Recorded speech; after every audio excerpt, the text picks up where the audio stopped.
Hello everyone, আসসালামু আলাইকুম। আজকে আমরা এসএসসি লেভেলে কিভাবে প্যারাগ্রাফ লিখতে হয় সেটা আমরা দেখব।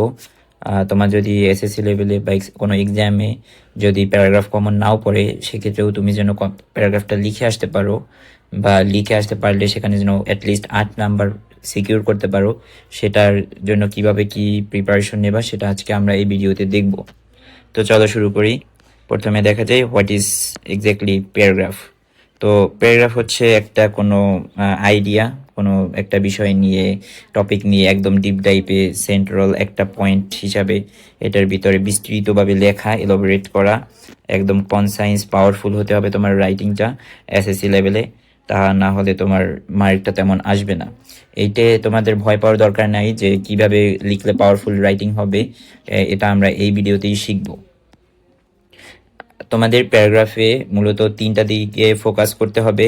একটা হচ্ছে টপিক সেন্টেন্স, তারপরে হচ্ছে সাপোর্টিং সেন্টেন্স, তারপরে হচ্ছে কনক্লুডিং সেন্টেন্স। তার আগে তোমার এখানে টপিকের নামটা লিখতে হবে প্যারাগ্রাফে। তো আমি মনে করি তুমি একটা প্যারাগ্রাফ আসলো তোমাদের ট্রাফিক জ্যাম, আমাদের অতি পরিচিত একটা প্যারাগ্রাফ। ধরো তুমি মনে করো এটা তুমি পড়লা না, আগে তুমি পড়ো নাই, ট্রাফিক জ্যাম। তো ট্রাফিক জ্যামের এটা হচ্ছে টপিক, এবং টপিক সেন্টেন্সটা কি হবে, হোয়াট ইজ ট্রাফিক জ্যাম। তো তুমি টপিক সেন্টেন্সটা সাধারণত এক বাক্যে লেখা হয়ে থাকে। তুমি চাইলে এসএসসি লেভেলে 1 থেকে 3 বাক্যের ভিতরে টপিক সেন্টেন্স শেষ করতে পারো। টপিক সেন্টেন্সে তুমি জাস্ট কি করবা, টপিক সেন্টেন্সে জাস্ট তুমি তোমার এই যে ট্রাফিক জ্যাম কি, এটা ডেফিনেশনটা বলবা। তুমি জাস্ট ডেফিনেশনটা বলবা একদম তোমার মতো করে।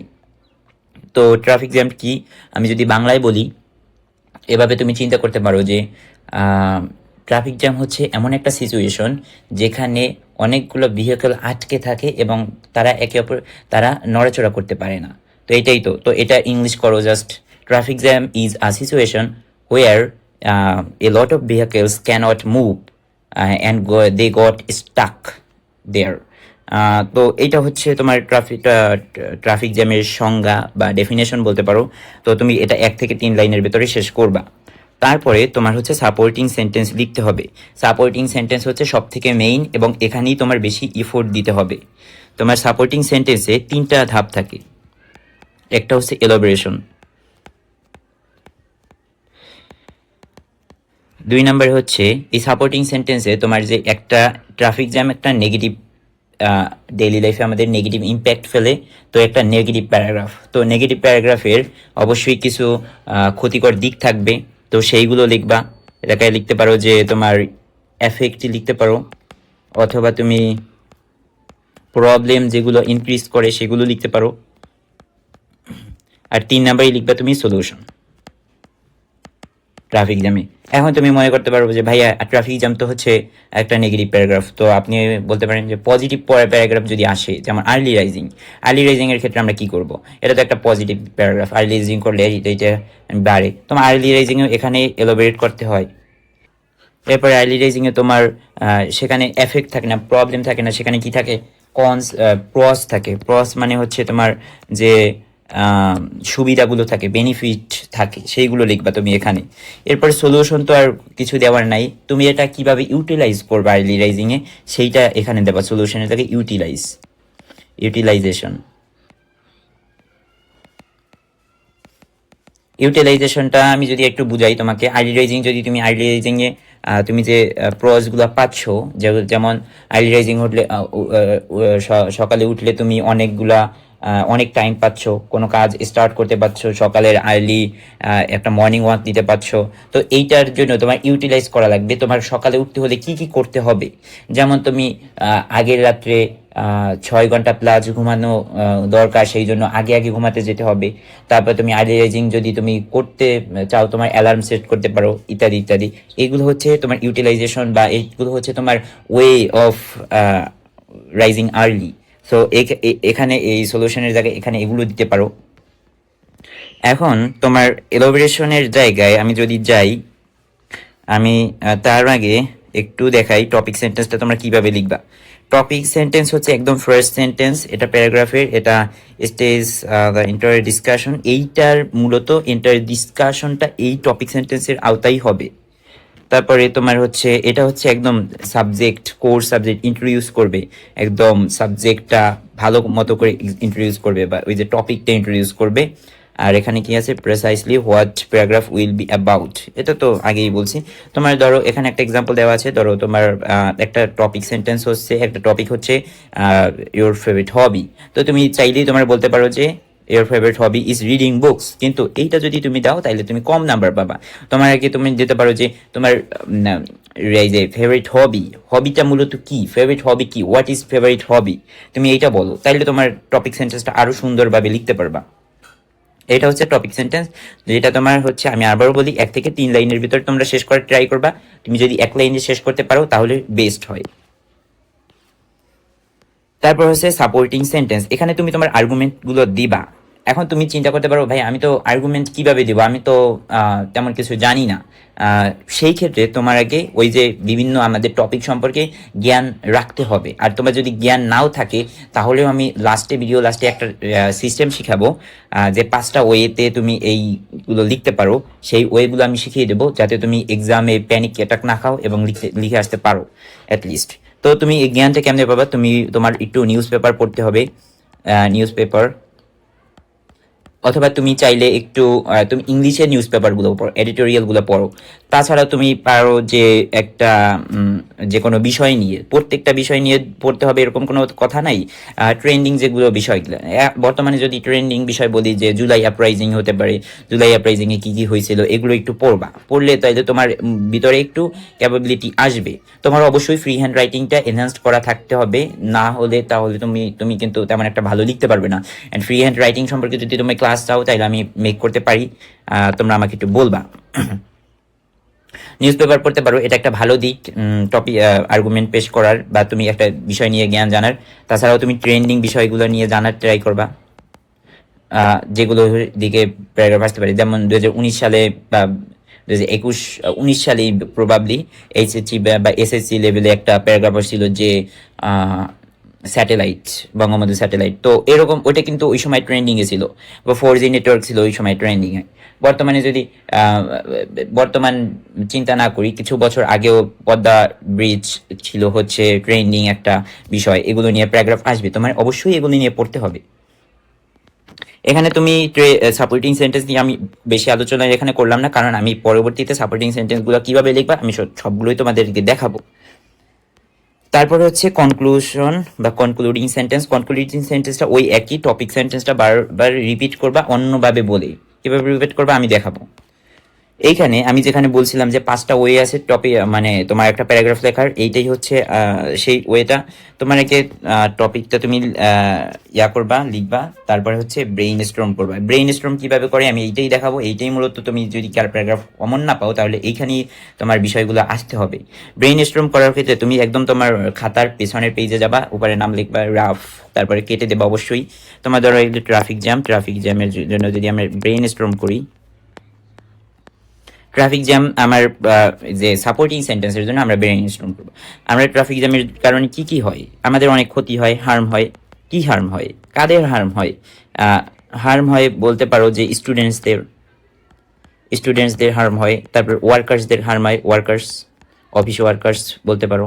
তারপরে তোমার যারা বাস চালায়, ভেহিকলস চালায়, সিএনজি ড্রাইভার্স বা রিক্সা পুলার্স, এদেরও হার্ম হয়। সিএনজি ড্রাইভার্স লিখে রাখি এক্সাম্পলস। তো এরপরে তুমি দেখো যে স্টুডেন্টসের কি হার্ম হয়। স্টুডেন্টসের তারা টাইমলি ক্লাসে অ্যাটেন্ড করতে পারে না। তারপরে তুমি টাইমলি তোমার এক্সামে যেতে পারে না, এটা হতে পারে। ওয়ার্কার্সদের, তারাও টাইমলি কাজ করতে পারে না, বা তাদের ওভারটাইম ডিউটি করতে হয়, তার ফলে বা রাত্রে দেরি করে বাসায় ফিরতে হয়। আবার সিএনজি ড্রাইভার্স কি, এদের কি ক্ষতি হয়, এদেরকে একটা প্যাসেঞ্জার নিয়ে অনেকক্ষণ আটকা থাকতে হয়, যার কারণে এদের প্রোডাক্টিভিটি ডাউন হয়, বা একটা প্রোডাক্টিভিটি বলতে পারো, প্রোডাক্টিভিটি লস হয় বিটি। আমি ব্রেইন স্টর্ম করলাম। তো এখন এইখানে যে আমি বলবো প্রথম সেন্টেন্সে, সাপোর্টিং সেন্টেন্সে প্রথম বলবো যে এরকম যে traffic jam harms many people, তারপরে সাসেস স্টুডেন্টস, তারপরে লিখবা যে ওয়ার্কার্স, তারপরে লিখবা যে সিএনজি ড্রাইভার্স, এগুলো লিখলা। তারপরে লিখবা যে স্টুডেন্টসরা কীভাবে হার্ম হয়, লিখবা যে সাসেস দিয়ে এগুলো লিখে তারপরে লিখবা যে স্টুডেন্টসরা কীভাবে হয়। সমস্যায় পড়ে, তাইলে তুমি বলবা যে they can't join in the class timely, they can miss they can miss the exam, or এভাবেই লিখবা they can miss the exam. অথবা তুমি লিখতে পারো যে ওয়ার্কার্সদের ক্ষেত্রে কি হয়, তাদের ওভার টাইম ডিউটি করতে হয়, they have to work overtime to complete their task, এটা বলতে পারো। ড্রাইভারদের তো কিছুই করার নাই, তারা তো তারপর তুমি ব্রেইন স্ট্রম করলা, এটা হার্ম, কি কি হার্ম। এখন তুমি একটু খোঁজার ট্রাই করো কজ, ট্রাফিক জ্যামের কি কি কারণে ট্রাফিক জ্যাম ঘটে। তো ঘটার ক্ষেত্রে আমরা ইয়াদ করতে পারি যে ট্রাফিক রুলস না জানা, ট্রাফিক রুলস জানে না বইলা, তাই জন্যই তো তোমার হয় ট্রাফিক জ্যাম হয়। তুমি লিখে রাখবা এখানে not knowing traffic rules, not knowing. তারপরে তুমি ব্রেইন স্টর্ম করার ক্ষেত্রে তুমি জাস্ট তোমার মতো করেই লিখবা, জাস্ট এরকম। তারপরে তুমি লিখতে পারো যে কজ আর কি ইললিগাল পার্কিং, ইললিগাল পার্কিং। একটা গাড়ি যদি ইললিগাল ভাবে পার্ক করে রাখা হয় সেখানেই তো তোমার ট্রাফিক জ্যাম বাধে। তারপরে তুমি লিখতে পারো যে পুলিশরা ঠিক মতো ডিউটি করে না, এগুলো লিখতে পারো। এরকম আরো অনেকগুলো কজ পাবা। এরপরে সাপোর্টিং সেন্টেন্সে তোমার আমার এলাবোরেশন গেল, এখানে এটা গেল কজ, তারপরে গেল তোমার তুমি এটা সলিউশন দেবা। কজের ক্ষেত্রে আরেকটা কজ লিখতে পারো ন্যারো রোড, ন্যারো রোড। আমাদের দেশের রোডসগুলো অনেক সরু চিকনা চাপলা, তো এগুলো অবশ্যই একটা ট্রাফিক জ্যামের কজ। তো সলিউশন কি হতে পারে, তুমি এই যে আমরা যে কজগুলা বা কজগুলো যে আইডেন্টিফাই করলাম এগুলোরই তো সলিউশন দেবা এখানে। তো এখানে যদি not knowing the traffic rules, তাইলে প্রত্যেকটা ড্রাইভারের ট্রাফিক রুলস জানাতে হবে, সে তো এইটাই তুমি লিখবা। তারপর তুমি এখানে লিখবা কি ইললিগাল পার্কিং, ইললিগাল পার্কিং বন্ধ করতে হবে, ফাইন করতে হবে, ইত্যাদি ইত্যাদি। পুলিশদের ডিউটি ঠিক মতো করতে হবে, এগুলো লিখবা। তারপরে লিখবা কি ন্যারো রোডসদের সমাধান করতে হবে, এটা সলিউশন।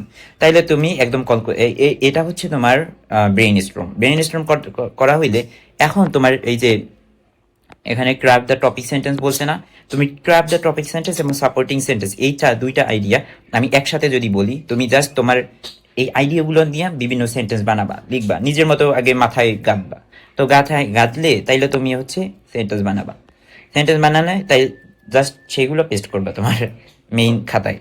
এরপর হচ্ছে কনক্লুশন। কনক্লুশন মানে তুমি এই যে আইটি সেন্টেন্স এগুলোই হচ্ছে তোমার আবার রিপিট করবা, আবার তোমার হচ্ছে তুমি যে সলিউশনগুলো দিলা এগুলো ফলো করতে হবে, গভর্নমেন্টের এগুলো নিয়ে কাজ করতে হবে, এগুলোই তুমি একটা কনক্লুশন দিয়ে দেবা।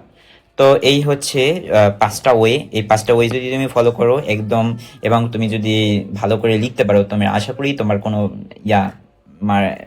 প্যারাগ্রাফ 8-এর নিচে নাম্বার পাবা না। তাছাড়াও আরও কিছু দেখতে হবে, তোমার এইগুলো থাকতে হবে না। এখানে একটা এক্সাম্পল দেওয়া আছে, এটা তোমরা চাইলে দেখে নিতে পারো। এবং এখানে আছে পিটফলস। পিটফলস মানে হচ্ছে তোমার যে ভুলগুলো করা যাবে না, ভুল আর কি।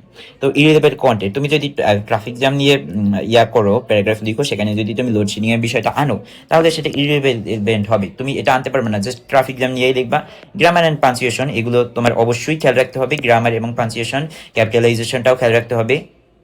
লেন্থ অ্যান্ড ডেপথ, তোমাদের লেন্থ অ্যান্ড ডেপথের ব্যাপারে যদি আমি বলি, এসএসসি লেভেলে যাদের হাতের লেখা একটু ছোট তারা 1.5 পেজের মতো লিখবা, আর যাদের হাতের লেখা বড় 2.5 পেজের মতো লিখবা, আর যাদের হাতের লেখা মাঝারি তারা 2 পেজ করে লিখবা।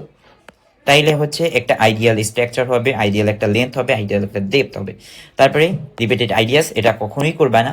অনেক সময় দেখা যায় যে একটা সেন্টেন্স বারবার লেখে বা একটা আইডিয়াই বারবার লেখে, ঘুরে ফিরে সেন্টেন্স। আমি এরকমও দেখি খাতায় যে একটা আইডিয়া দিছে অ্যাক্টিভ সেন্টেন্সে, অ্যাক্টিভ ভয়েসে, তারপরে আবার ওই আইডিয়াটাই দিছে আবার প্যাসিভ ভয়েসে। এটা কখনোই করবা না, তাহলে তোমার প্যারাগ্রাফের মার্ক কমবে। তো এই বিষয়গুলো খেয়াল রেখে যদি তুমি প্যারাগ্রাফ লিখো, আশা করি তুমি 10-এ 8 পাবা ইনশাআল্লাহ। তো ভিডিওটা যদি ভালো লেগে থাকে তাহলে তুমি তোমার বন্ধুকে শেয়ার করতে পারো, আর আমার চ্যানেলটিকে সাবস্ক্রাইব করতে পারো। ধন্যবাদ তোমাদেরকে।